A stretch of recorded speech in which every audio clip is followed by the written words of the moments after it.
There is a specific suffocating kind of silence that falls over a room full of billionaires when they see something they despise. It is not a gasp, it is a collective chilling sneer. When Clara stepped into the aisle of Newport's most exclusive estate, she did not hear the triumphant ring of wedding bells. Instead, she heard the cruel, echoing laughter of 300 elite guests, mocking her unadorned yellowed wedding gown. To the high society crowd, she was just a penniless opportunist, ruining a dynastic bloodline wearing what looked like a cheap thrift store nightgown. But the joke was entirely on them, because the fragile silk they were laughing at was not a budget compromise. It was a priceless piece of European history that was about to bring the entire room to its knees. Clara always knew that marrying Nathaniel Kensington would come with a heavy price tag. She just didn't realize the currency would be her dignity.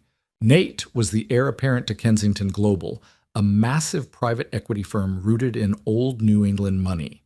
His family didn't just have wealth, they had buildings named after them, a fleet of yachts, and an arrogant belief that they owned the world and everyone in it. Clara, on the other hand, lived a quiet life in Boston, working as an archival restorer for rare manuscripts. She drove a 10-year-old sedan, rented a modest apartment, and never spoke about her family. To the Kensingtons, she was a nobody, a charity case, a temporary lapse in Nate's otherwise impeccable judgment. What nobody in the Kensington family knew, not even Nate, was that Clara's full legal name was Her Serene Highness Princess Clara of the House of Hesse-Darmstadt. She was a direct descendant of European royalty, a bloodline woven into the very fabric of history. Her family had fled political upheaval decades ago, abandoning their titles to live peacefully and anonymously in America. Clara was taught by her late grandmother, Grand Duchess Adelheid, that true nobility was in character, not in crowns, and certainly not in bank accounts. Clara took this to heart, bearing her royal lineage so deeply that her friends just knew her as Clara Hayes, the quiet bookworm with an impeccable posture. The friction with Nate's family began the moment the diamond slipped onto her finger. Eleanor Kensington. Nate's mother was a woman who viewed life as a series of hostile takeovers. She was terrifyingly perfectly groomed, with eyes as cold as the diamond she wore to breakfast. "We will, of course, be hosting the wedding at the Newport estate," Eleanor had announced over a tense dinner, not asking but dictating. "And I have already taken the liberty of arranging your bridal fittings at LeBlanc. We cannot have you walking down the aisle looking like a public school teacher, Clara." Clara had tried to maintain her composure. "Eleanor, I appreciate the gesture, but I actually have a dress, a family heirloom." Eleanor paused, her wine glass hovering near her lips. She let out a laugh that sounded like breaking glass. "An heirloom? Oh, Clara, sweetheart. We are expecting the governor, 3 senators, and the board of directors. You cannot wear some moth-eaten rag your grandmother stitched together during the Depression. You will wear custom couture or you will embarrass us all." To keep the peace, Clara agreed to attend the fitting. It was a spectacular disaster. Eleanor had not only rented out the entire boutique, but she had also invited Genevieve Sinclair to act as a style consultant. Genevieve was a towering blonde socialite, and Nate's former flame, a woman Eleanor desperately wished was wearing the engagement ring instead of Clara. For 3 agonizing hours, Eleanor and Genevieve forced Clara into monstrous, suffocating gowns covered in thousands of Swarovski crystals, heavy tulle, and ostentatious lace. "This one is acceptable," Genevieve purred, adjusting a 50-pound dress that made Clara look like a frosted cupcake. "It distracts from your lack of presence, Clara. You need something loud so people don't wonder why Nate settled." Eleanor nodded in agreement. "It's $25,000, Clara. A drop in the bucket for us, but I suppose it's the most expensive thing you'll ever touch. We'll take it." "No," Clara said, her voice soft, but entirely immovable. The room fell dead silent. Eleanor turned, her eyes narrowing. "Excuse me?" "I said no," Clara repeated, stepping off the pedestal. She carefully unzipped the heavy couture gown. "I am not wearing this. I am wearing my family's dress. It means more to me than any price tag. Eleanor's face flushed with a terrifying, venomous rage. If you walk down the aisle in some cheap, pathetic rag, Clara, do not expect me to pretend I am happy about this union. You will be a laughingstock, and I will let them laugh. Clara changed back into her simple jeans and sweater, her heart pounding, but her resolve hardening. She didn't need thousands of crystals. She had history. She had the legacy of queens. She just hoped Nate would understand. The weekend of the wedding arrived with the force of a hurricane.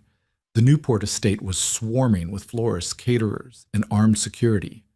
Clara felt like an intruder in her own love story. Nate was pulled in 100 different directions by his overbearing father and business associates, leaving Clara to navigate the shark-infested waters of the Kensington social circle alone. The rehearsal dinner was held at the Royal Newport Yacht Club, a venue that dripped with exclusivity. Clara wore a simple, elegant navy slip dress. It was understated and refined, but in a sea of women wearing runway labels and diamond parures, she looked starkly out of place. Genevieve Sinclair arrived 30 minutes late, intentionally making an entrance. She was wearing a breathtaking custom crimson gown that looked more suited for a Met Gala red carpet than a rehearsal dinner. She immediately gravitated toward the center of the room, loudly holding court, making sure everyone noticed her. Clara stood near the balcony doors, clutching a glass of sparkling water, trying to remain invisible. The whispers were not subtle. "Look at her!" A woman dripping in emeralds hissed to her companion, intentionally loud enough for Clara to hear. "She doesn't even know which fork to use for the oysters. Eleanor is beside herself." "I give it 2 years," the companion replied, sipping her champagne. "Nate will get bored of playing savior to the working class. She's completely, utterly unremarkable." Clara took a deep breath, staring out at the dark ocean. True nobility is in character, she reminded herself, hearing her grandmother's German-accented voice in her head. "Enjoying the view, Cinderella." Clara turned to see Genevieve standing there, a cruel smirk playing on her crimson lips. "It's a beautiful night, Genevieve," Clara said evenly. Genevieve took a slow, deliberate sip of her drink, looking Clara up and down. "You know Eleanor is practically having a nervous breakdown over your little dress rebellion. I saw the garment bag you brought in. It looks like it holds a curtain." "It's not too late, Clara. I brought a backup gown, Vera Wang. Never worn. I can have my maid bring it to your suite."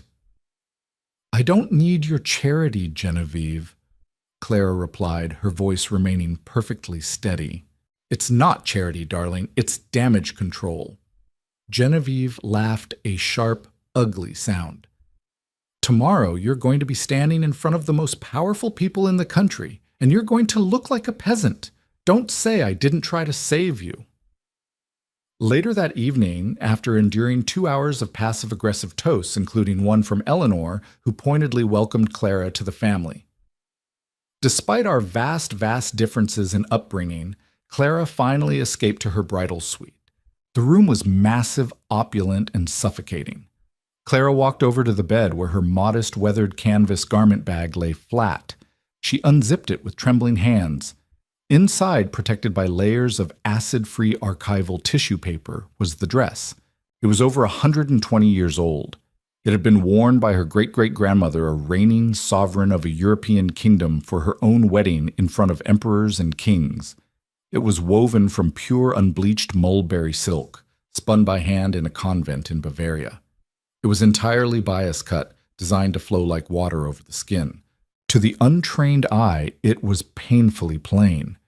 There were no beads, no sequins, no heavy corsetry.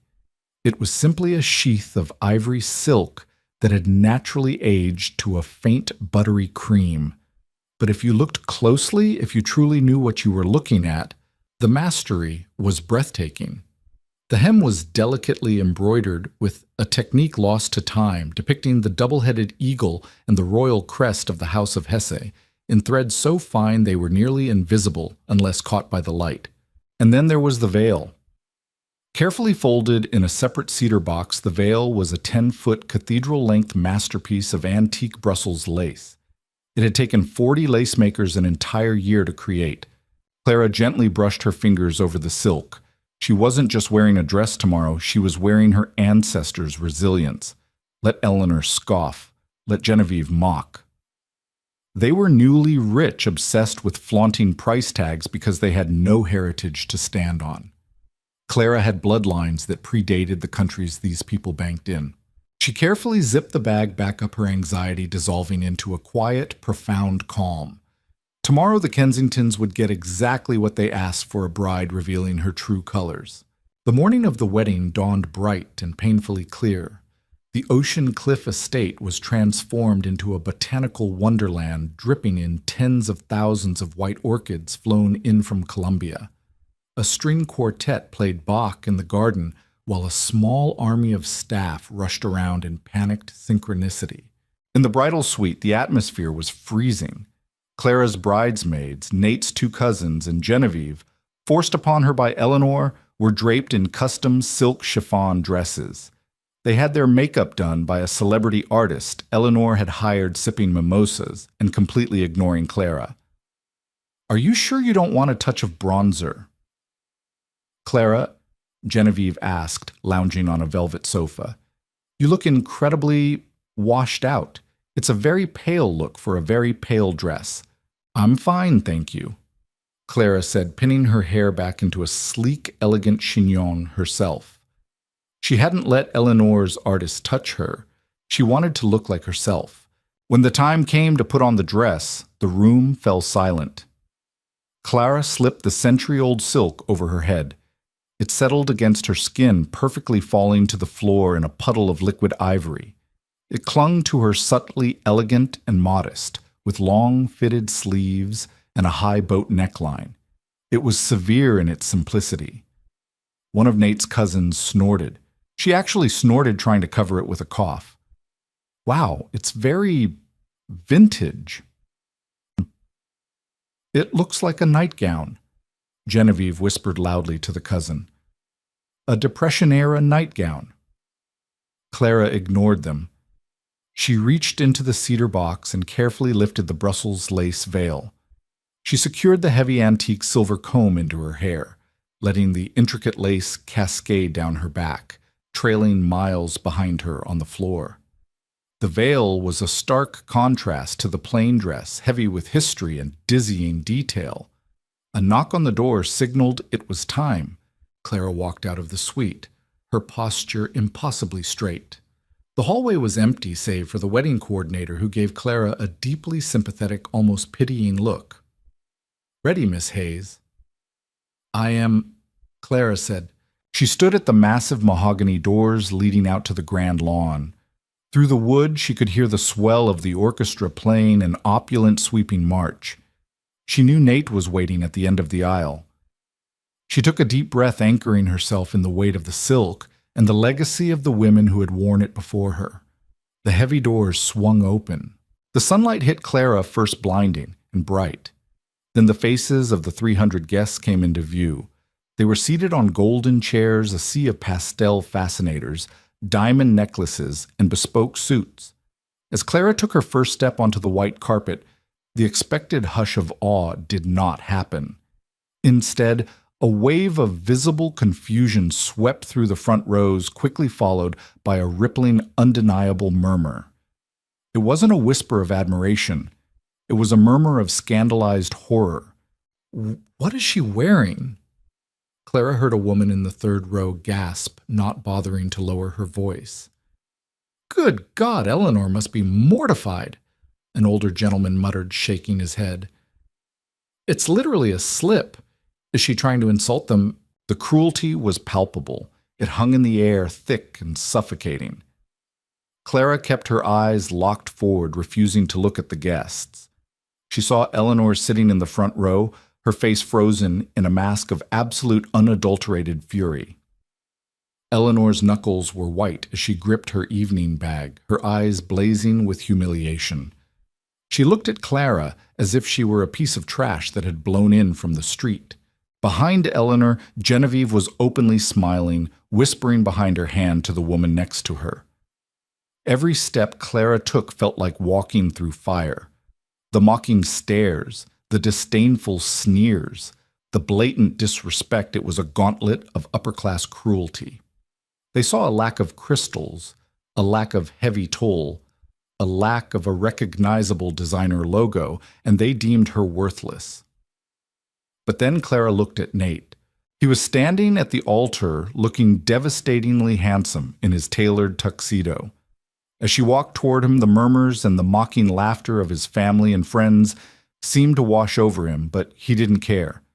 His eyes were locked on Clara, wide and brimming with tears. He didn't see a cheap dress. He saw the woman he loved looking like an ethereal, timeless painting. Clara reached the altar. Nate gently took her hands, his thumbs brushing over her knuckles.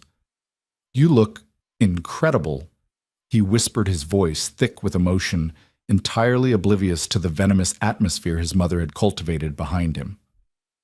"Thank you," Clara breathed.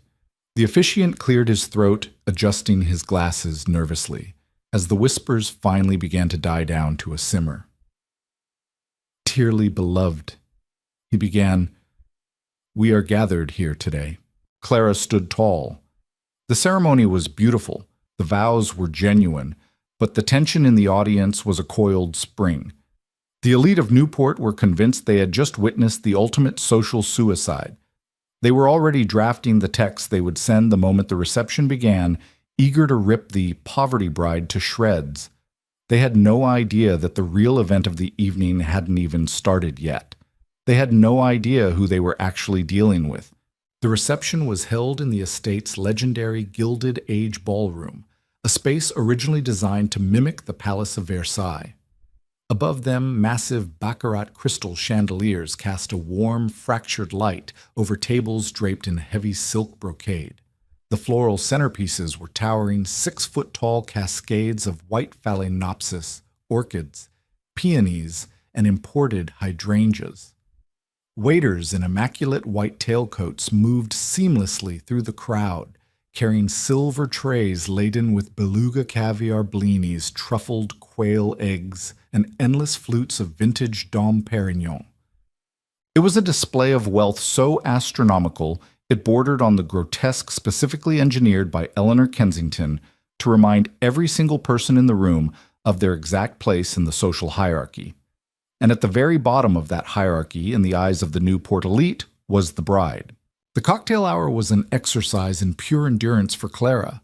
As Nate was repeatedly pulled away by his father Rowan to talk shop with powerful investors and politicians, Clara was left stranded in a sea of hostile strangers. The social isolation was not accidental.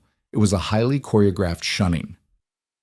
When Clara approached a group of women chatting near the ice sculpture, the conversation would abruptly halt.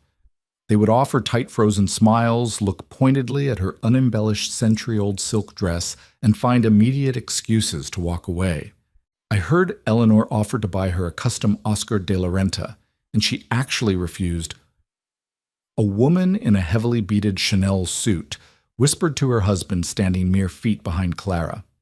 "It's a slap in the face. She's flaunting her poverty. It's practically a hostile act." Clara kept her chin high, sipping her sparkling water. She could feel the delicate, weightless drag of the Brussels lace veil trailing behind her. It felt like a protective shroud. The real torment, however, began when they were seated for dinner. Eleanor had strategically placed Clara at the head table, but seated Genevieve Sinclair directly across from her. It was an offensive maneuver meant to highlight the contrast. Genevieve, dripping in diamonds and wrapped in her custom crimson gown, looked like a movie star playing a villain. Clara, in her unbleached severe silk, looked like a ghost from a forgotten era.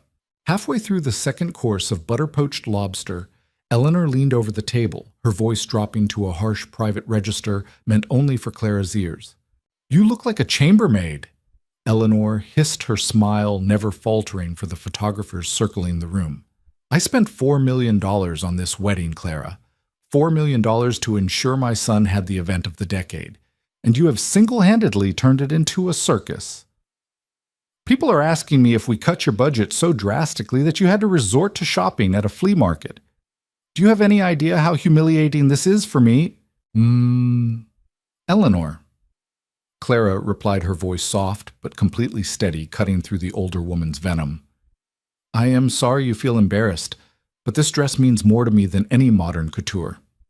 It is my history. Your history. Genevieve chimed in loudly enough for the surrounding tables to hear. She let out a peal of musical, cruel laughter. Clara darling, what history? Your family rented an apartment in Boston? You work in a dusty library? Please don't try to romanticize a lack of funds. It's okay to admit you just couldn't afford anything else. The table fell silent. The wealthy guests seated nearby stopped chewing their ears, pricked, waiting for the bride to crumble. Nate, who had been deep in conversation with a senator to his left, turned around, sensing the sudden drop in temperature. What's going on? Nate asked, his brow furrowing as he looked from his mother's sneer to Genevieve's triumphant smirk. Nothing, darling? Genevieve purred, lifting her champagne glass. We were just admiring Clara's thriftiness. It takes a lot of bravery to wear something so remarkably plain to an event like this. In fact, I think it calls for a toast. Before Nate could stop her, Genevieve stood up, tapping her spoon against her crystal flute. The sharp ringing echoed through the cavernous ballroom, bringing the low hum of conversation to an immediate halt. 300 faces turned toward the head table. If I may, Genevieve projected her voice, flawlessly playing the role of the gracious friend to perfection. I want to raise a glass to the happy couple, to Nate, a man who has always possessed a remarkably charitable heart, from rescuing stray dogs as a boy to, well, taking in those who have far less. He has always loved a project.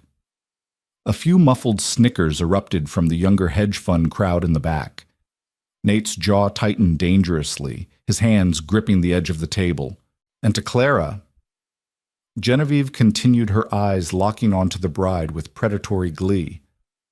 Who has shown us all today that you don't need a designer label or expensive fabrics or even basic modern styling to walk down the aisle. You just need sheer audacity. To Clara and Nate, may your differences never tear you apart. It was a masterclass in passive-aggressive humiliation. The room raised their glasses in an uncomfortable whispering toast. Clara sat perfectly still, her face an unreadable mask. She didn't cry. She didn't flush with embarrassment. She simply picked up her glass and took a slow, elegant sip.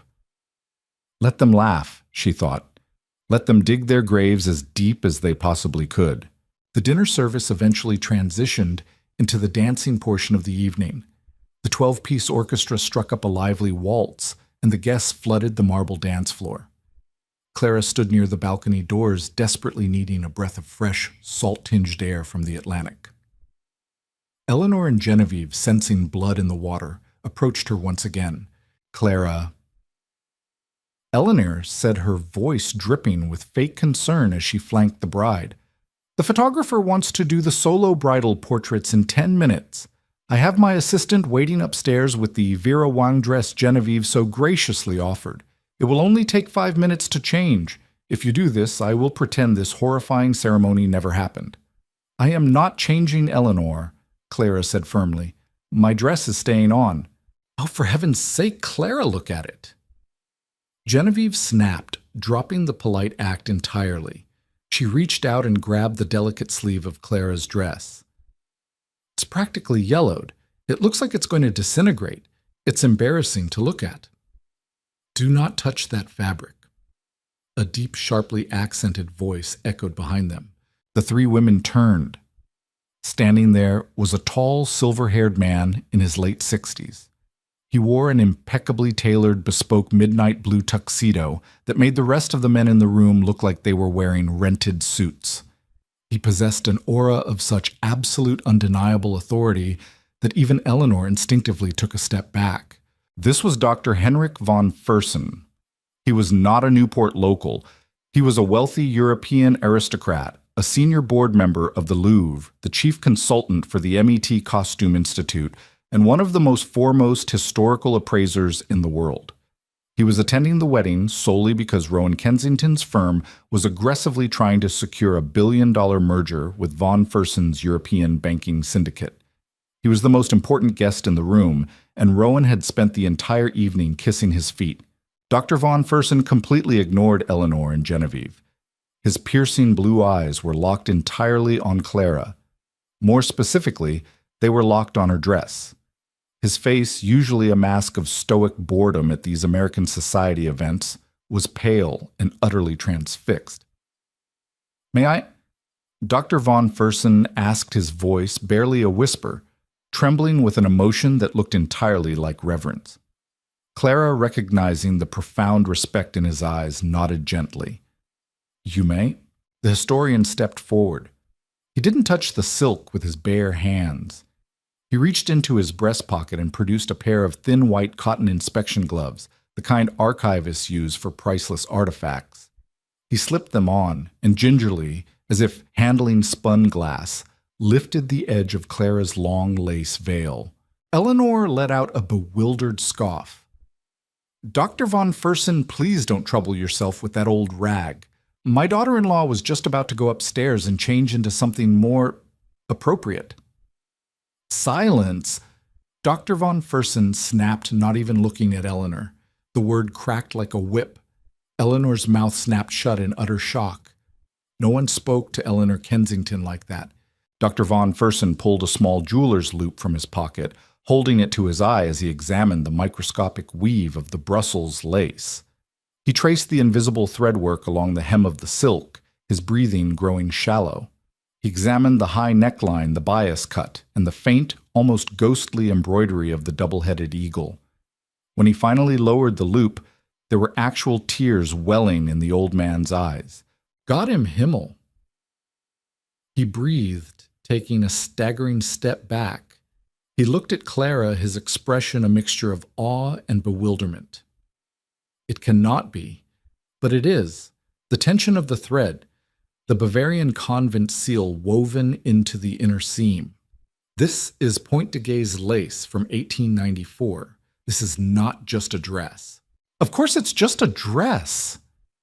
Genevieve interrupted, clearly agitated that the spotlight had shifted to an old man inspecting a hemline. "It's a cheap vintage find. She probably got it off an online auction." Dr. Von Fersen finally turned his gaze upon Genevieve. The look of utter disdain he gave her was so powerful it could have frozen the ocean outside. "You foolish, ignorant child." Dr. Von Fersen said, his voice carrying the chilling weight of absolute authority. The music seemed to quiet around them as nearby guests, sensing the drama, began to eavesdrop. "You stand in the presence of one of the greatest lost artifacts of European history, and you call it cheap aussieur." He turned back to the crowd that was beginning to form a circle around them. Rowan Kensington, seeing his most vital business prospect causing a scene, rushed over, panic in his eyes. "Henrik, is everything all right?" Rowan asked nervously.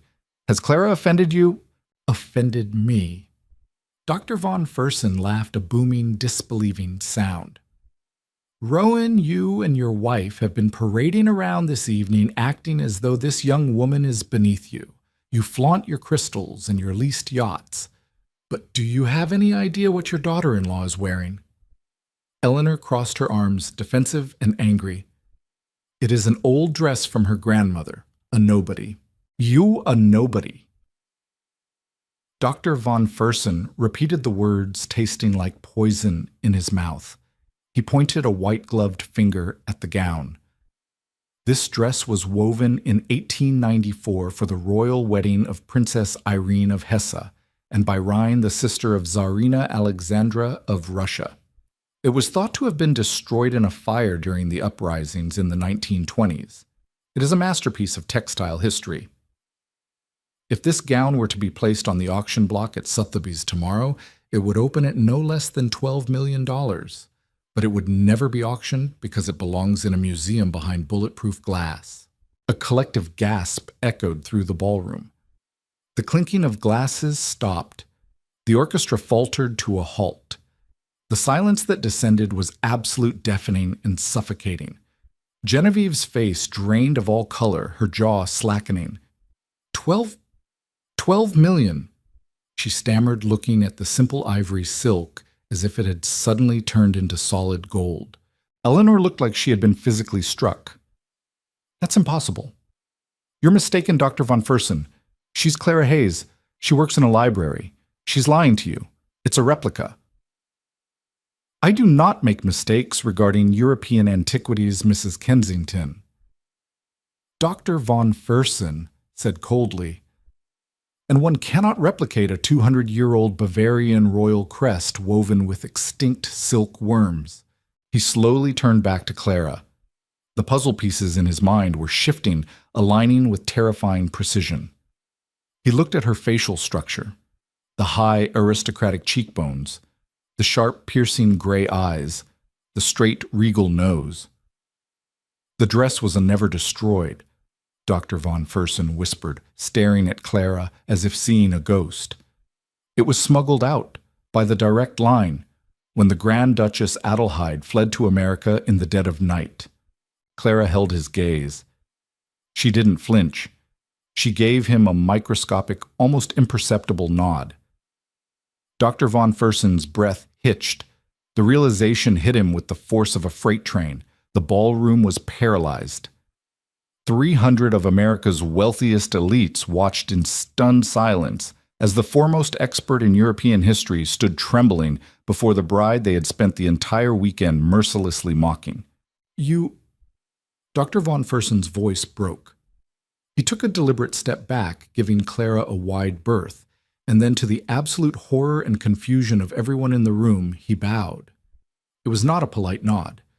It was a deep, formal, court-sanctioned bow, bending at the waist, a gesture of ultimate subservience reserved only for a reigning monarch or highest nobility. Your Serene Highness, Dr. von Fersen said clearly, his voice echoing off the baccarat crystals. Eleanor let out a sharp, hysterical laugh. What are you doing, Henrik? Stop this nonsense. Have you lost your mind? She's Clara Hayes. Dr. von Fersen straightened up his eyes, flashing with a righteous historical fury. He turned to face Eleanor Rowan and the crowd of gaping billionaires. Her name is not Clara Hayes. Dr. von Fersen announced, his voice ringing with absolute authority. The woman standing before you is Her Serene Highness, Princess Clara of the House of Hesse-Darmstadt. She is the direct legitimate granddaughter of the late Grand Duchess Adelheid. She carries the bloodline of Queen Victoria and the Romanovs. She is by every law of European genealogy royalty. A woman in the second row actually fainted, her champagne glass shattering on the marble floor. The sound snapped the trance, sending a shock wave of frantic, panicked whispering through the room. Royalty! Genevieve choked out, clutching her crimson dress, her eyes wide with sheer panic. She lives in a rented apartment. She drives a Honda. Because her family chose peace over power, Dr. von Fersen retorted sharply.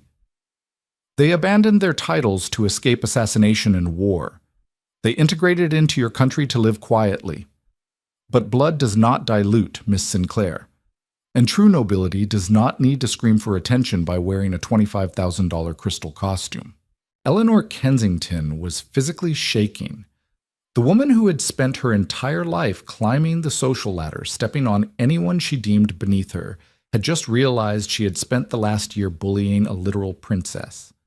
The mother-in-law, who had called the bride a chambermaid, was now staring at a woman whose ancestors had commanded empires.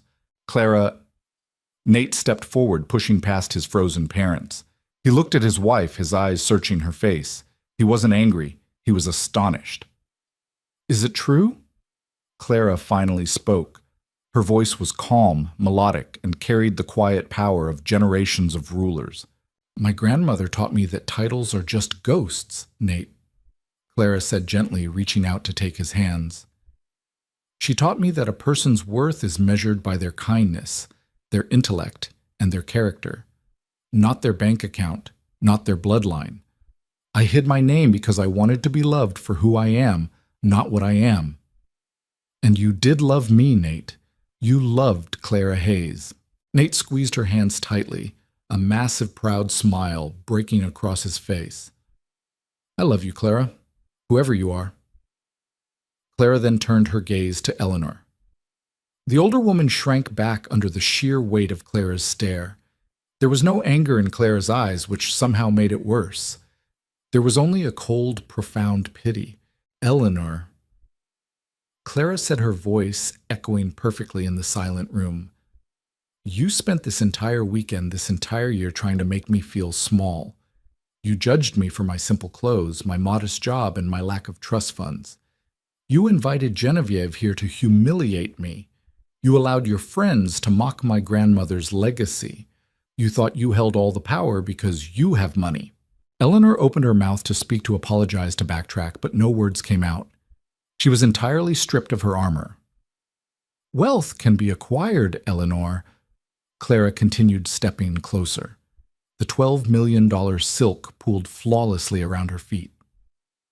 It can be won, it can be lost, it can be married into, but class grace history. You cannot buy those things, and you have proven tonight that despite your billions, you possess absolutely none of them. Genevieve, trying to salvage any shred of dignity, took a step backward, trying to melt into the crowd. Clara didn't even look at her. Genevieve was a fly buzzing against a window pane, completely irrelevant. Rowan Kensington, sweating profusely, realized the catastrophic implications of what had just happened.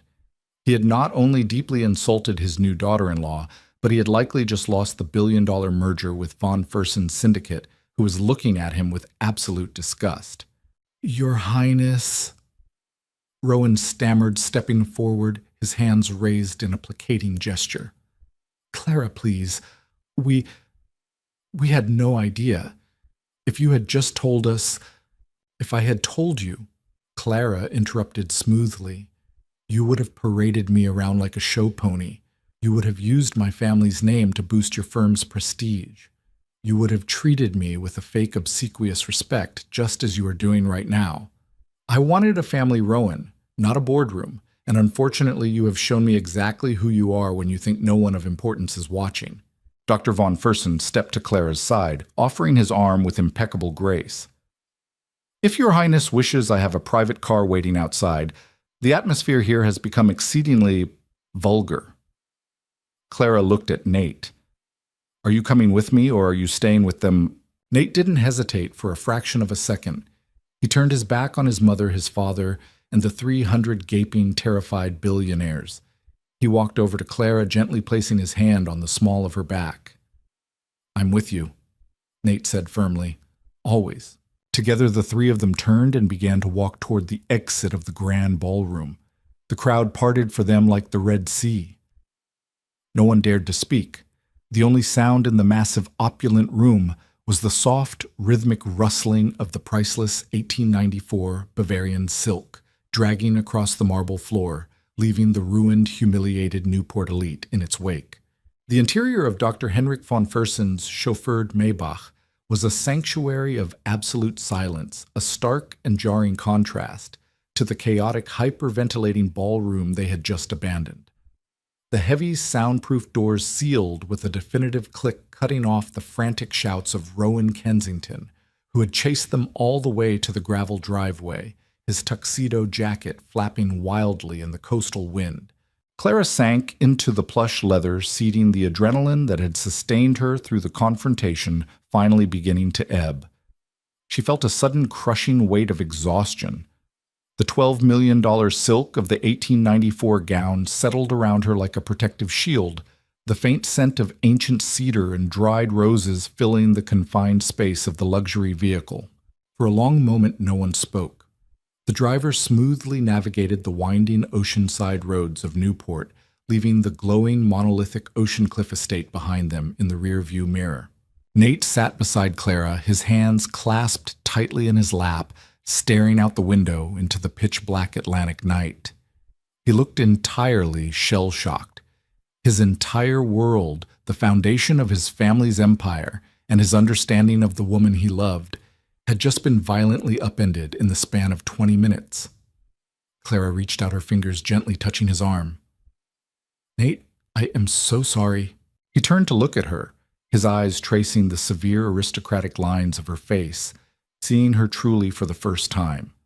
The quiet archivist from Boston was gone. In her place sat a woman whose poise had brought a room full of the world's most powerful people to their knees. "Sorry." Nate echoed, his voice rough with emotion. He let out a breathless, disbelieving laugh, shaking his head. "Clara, you have absolutely nothing to apologize for. My family, my mother, God, the things they said to you, the way they treated you. And you just took it. You took all of it, knowing the entire time that you held a hand that could completely destroy them. Why didn't you say anything sooner? Why didn't you defend yourself? Because if I had defended myself with my title, I would be no better than them." Clara said softly, her gray eyes holding his steady gaze. "I would be using an accident of birth to assert dominance. That is not who I am, Nate. My grandmother, Grand Duchess Adelheid, stripped herself of everything, her palaces, her jewels, her country, just to survive. She taught me that true power is not making others feel small. It is remaining steadfast in your own worth when others try to diminish you. I wanted to see if your family could love Clara Hayes, the woman with nothing. Tonight they gave me their definitive answer." Nate swallowed hard, a profound sense of shame for his family washing over him. He pulled her into his arms, burying his face in her hair, careful not to crush the fragile antique lace of her veil. "I'm so incredibly proud to be your husband, title or no title. But Clara, we can't go back. You know that, right? After what happened in that room, my father is going to go scorched earth. They are going to spin this. They are going to try to ruin you." From the front passenger seat, Dr. von Fersen turned around, his silver hair catching the passing streetlights. His expression was not one of concern, but of cold, calculated anticipation. "Let them try Nathaniel." Dr. von Fersen said, his heavy European accent carrying a chillingly calm authority. "Your parents operate under the delusion that wealth equates to untouchability. They are newly rich, swimming in a very small pond. They do not comprehend the true architecture of global power.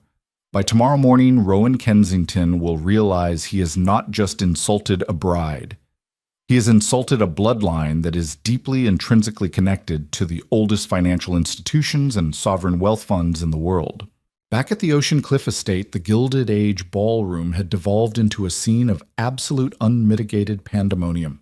The immediate aftermath of Clara's departure was not characterized by loud arguments, but by a frantic, suffocating panic. The social hierarchy of Newport was incredibly delicate, built entirely on perception and proximity to power. Tonight, Eleanor and Rowan Kensington had publicly, mercilessly humiliated a woman who was just revealed to be European royalty, while simultaneously alienating the exact man, Dr. von Fersen, who controlled the billion-dollar syndicate Rowan needed to save his over-leveraged equity firm. Eleanor stood frozen near the head table, her face ashen, her breathing shallow and rapid. The women who had been fawning over her mere hours ago were now actively backing away, as if Eleanor's very presence was contagious. The whispers were no longer hidden. They were loud, venomous, and entirely directed at her. "Did you hear what she called her, a chambermaid?" A prominent senator's wife hissed to a group of onlookers, her eyes fixed on Eleanor with undisguised, gleeful disgust. She forced the Princess of Hesse to sit across from her son's ex-girlfriend and mocked her heritage. "It is the most spectacularly vulgar thing I have ever witnessed."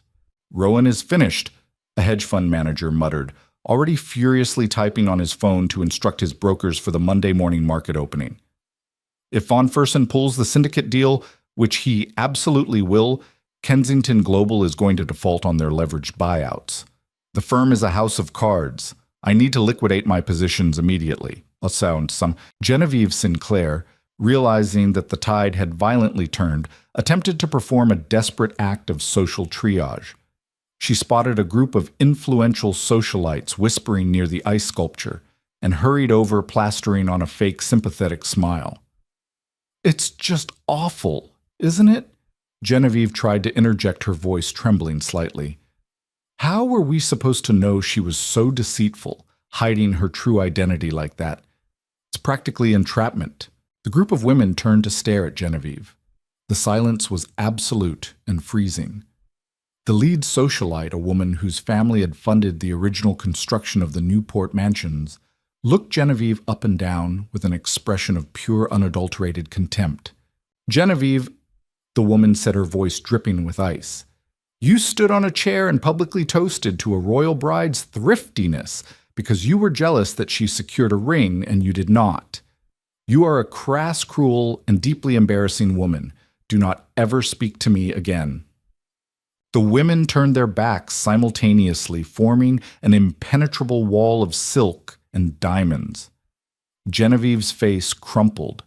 In less than 60 seconds, she had been entirely excised from the only world she cared about. She was a pariah. Rowan Kensington, sweating profusely and clutching his chest as if staving off a myocardial infarction, finally managed to corner his chief public relations officer, a ruthless fixer named David. David, you need to get ahead of this." Rowan barked, spit flying from his lips. "Call page 6. Call the Wall Street Journal. Leak a story that Clara is a fraud. Tell them von Fersen is senile. Say she forged the historical documents.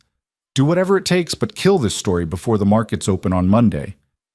David looked at his boss, his expression grim and completely devoid of the usual sycophantic deference. He slowly shook his head. "Rowan, I can't do that," David said quietly. "What do you mean you can't do that? I pay you $3 million a year to control the narrative. Control it? You don't understand who you're dealing with," David replied, pulling out his tablet and showing the screen to Rowan. "It's already over."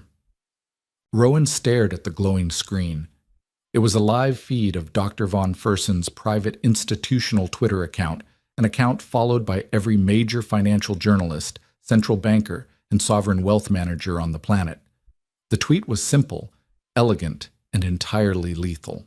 "Tonight, it was my profound honor to verify the survival of the 1894 royal wedding silk of the House of Hesse, worn with unparalleled grace by Her Serene Highness Princess Clara. It is a tragedy that such regal dignity was met with the gross, uncultured vulgarity of Kensington Global's leadership. Effective immediately, the von Fersen Syndicate is withdrawing all financial considerations, negotiations, and associations with Rowan Kensington and his entities. We do not do business with those devoid of honor." Rowan's tablet slipped from his trembling hands, shattering on the marble floor. The sound echoed through the rapidly emptying ballroom. His empire was dead. By Monday morning, the financial and social execution of the Kensington family was televised, digitized, and absolute. The story had ignited like a wildfire in a dry forest. The media dubbed her the undercover princess, and the narrative was irresistible. A cruel nouveau riche family relentlessly bullies a modest, humble bride, only to discover they were humiliating a literal European royal wearing a $12 million museum artifact. It was the ultimate Cinderella story inverted and weaponized. When the New York Stock Exchange opened at 9:30 a.m., Kensington Global did not just drop. It plummeted in a spectacular historic freefall. Institutional investors, spooked by von Fersen's public condemnation and terrified of being associated with the PR nightmare, initiated massive sell-offs. By noon, Kensington Global had lost 40% of its market capitalization. Lenders began calling in their margin loans, exposing the firm's dangerous over-leveraging. Rowan Kensington was trapped in his glass-walled Manhattan office, watching his life's work evaporate on the ticker tape, entirely powerless to stop the bleeding. But the financial ruin was only half of the punishment. The social exile was far more agonizing, especially for Eleanor. Eleanor had spent decades cultivating a flawless image as a pillar of high society. She sat on the boards of museums, chaired charity galas, and dictated the social calendar of the East Coast elite. By Tuesday afternoon, she had received couriered letters from every single board. She sat on politely, but firmly requesting her immediate resignation. Her country club memberships were suddenly under review. When she tried to book her usual table at Le Bernardin to project an image of normalcy, the maitre d' coolly informed her that they were fully booked for the next 6 months. She was experiencing the exact isolation she had tried to force upon Clara, but magnified by 1,000. Desperation breed irrationality, and Eleanor, cornered and panicking, decided to execute a maneuver so wildly out of touch that it bordered on clinical insanity. She decided she was going to confront Clara and force her to issue a public apology to save the Kensington name. On Wednesday morning, Eleanor ordered her driver to take her to Clara's modest apartment in Boston. She did not call ahead. She arrived in a dark SUV, wearing a stark black Chanel suit and oversized sunglasses, looking like a woman attending a funeral. She marched up the steps of the brownstone, her heels clicking aggressively against the concrete, and pounded on the door. After a few moments, the heavy wooden door opened. Clara stood there, dressed in simple faded denim jeans and an oversized, comfortable gray cashmere sweater. She looked entirely relaxed, holding a mug of tea, her hair pulled back in a messy clip. She looked at Eleanor without a trace of surprise, anger, or fear. She just looked mildly inconvenienced. "Clara," Eleanor demanded, pushing her sunglasses up onto her head, her voice sharp and desperate. "We need to talk. Right now." Clara did not step aside to let her in. She simply stood in the doorway, an immovable force. "Hello, Eleanor. What can I do for you? What can you do for me?" Eleanor hissed, looking around the modest street as if the air itself was contaminating her. "You can stop this. You can call off your attack dogs. Dr. Von Fersen is destroying Rowan's company. My friends won't return my phone calls. We are being crucified in the press. You need to release a statement immediately. Tell them it was a misunderstanding. Tell them we welcomed you. You owe us that much." Clara took a slow sip of her tea, the steam curling into the crisp autumn air. She looked at Eleanor with that same terrifyingly calm pity she had displayed in the ballroom. "I owe you nothing, Eleanor," Clara said smoothly. "And I do not have attack dogs. I haven't spoken to a single journalist. I haven't released a single statement. I've simply gone back to my life." "Then why is this happening?" Eleanor shrieked, her carefully maintained composure finally shattering completely. "Because actions have consequences." Clara replied, her voice remaining quiet and utterly lethal. "You spent an entire year showing the world exactly who you are. You paraded your cruelty as a badge of honor. You thought your wealth shielded you from basic human decency. Dr. Von Fersen didn't destroy your husband's company. Your husband's complete lack of integrity destroyed his company. The press isn't attacking you. They are simply reporting on what you chose to do in a room full of 300 witnesses." Eleanor's face contorted in a mixture of rage and sheer panic. "You planned this. You wore that pathetic ragged dress on purpose to set us up. I wore my grandmother's wedding dress because I loved her and I loved my history." Clara corrected her gently, though her eyes were hardened steel. "You chose to mock it. You chose to try and humiliate me. I simply allowed you to dig your own grave. I didn't push you in, Eleanor. You jumped." Eleanor opened her mouth, a vicious insult sitting on her tongue, but before she could speak, a shadow fell over the doorway. Nate stepped up behind Clara, placing a protective hand on her shoulder. He looked at his mother, his expression entirely devoid of the familial warmth that used to reside there. "Mom," Nate said, his voice heavy with finality, "you need to leave, now." "Hmm?"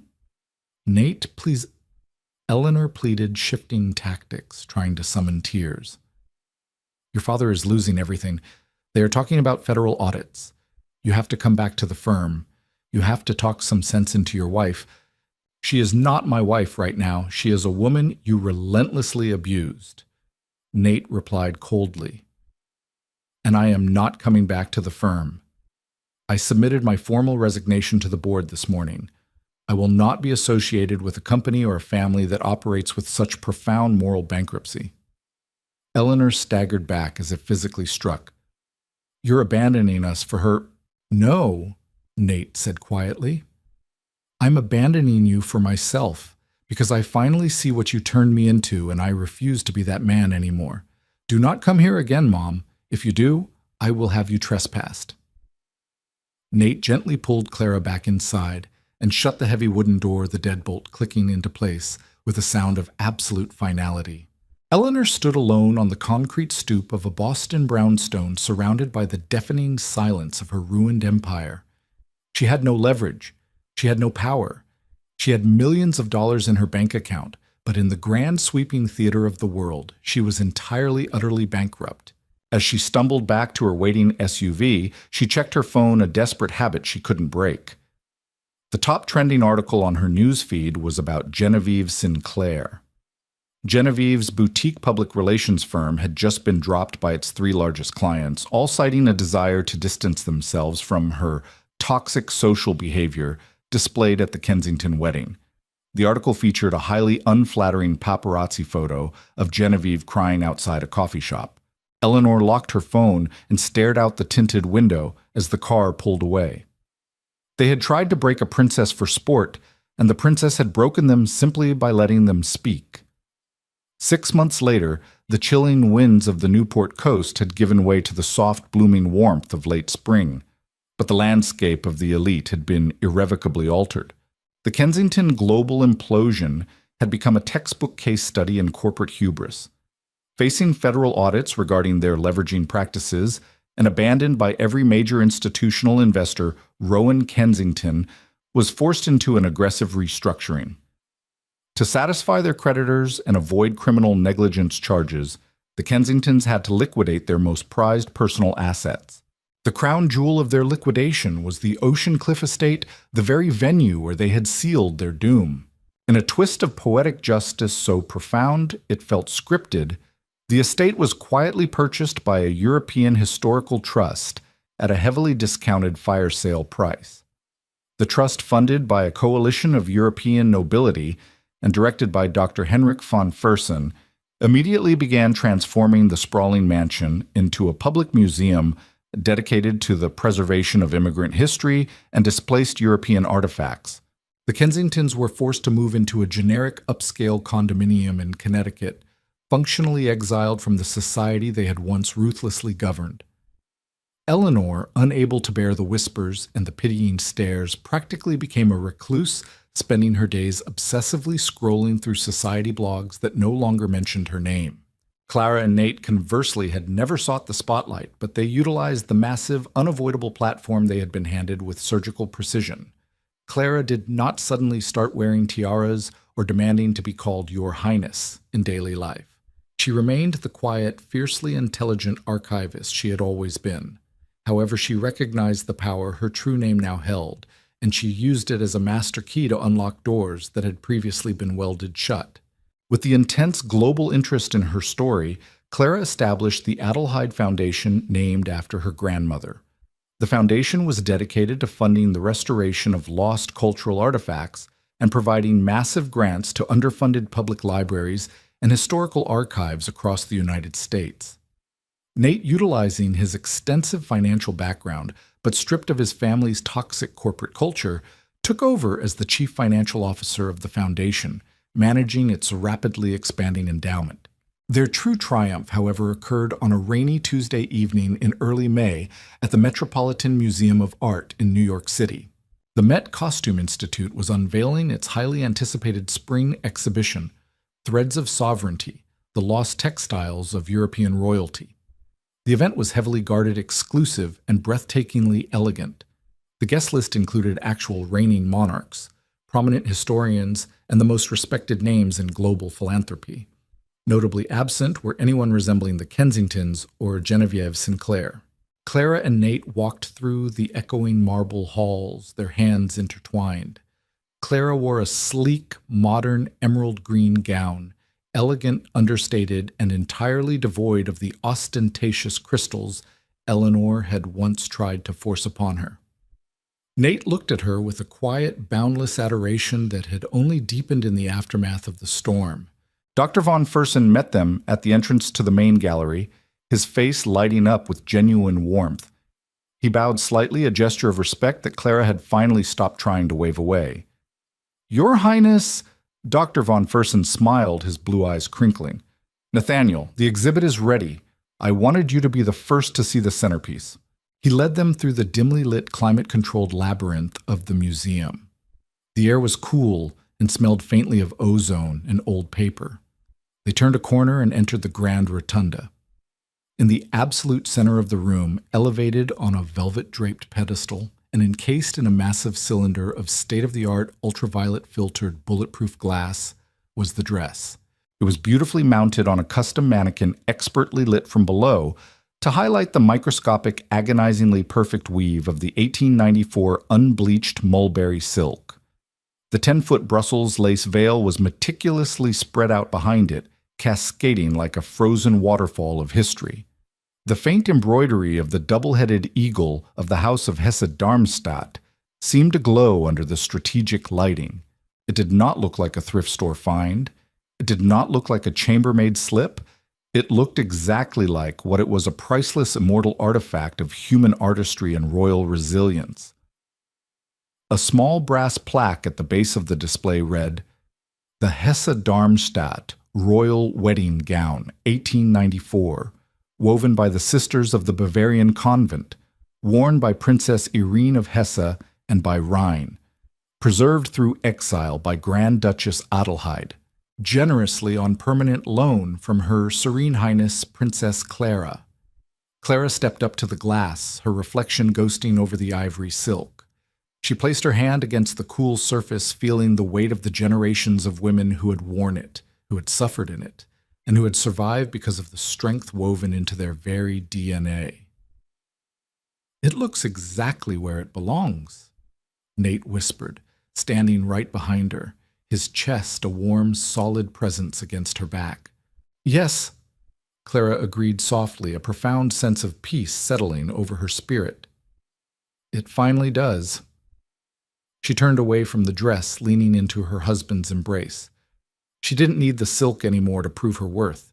She didn't need the validation of a society obsessed with price tags. She had honored her ancestors, dismantled a dynasty built on cruelty, and built a life rooted entirely in authentic, undeniable truth.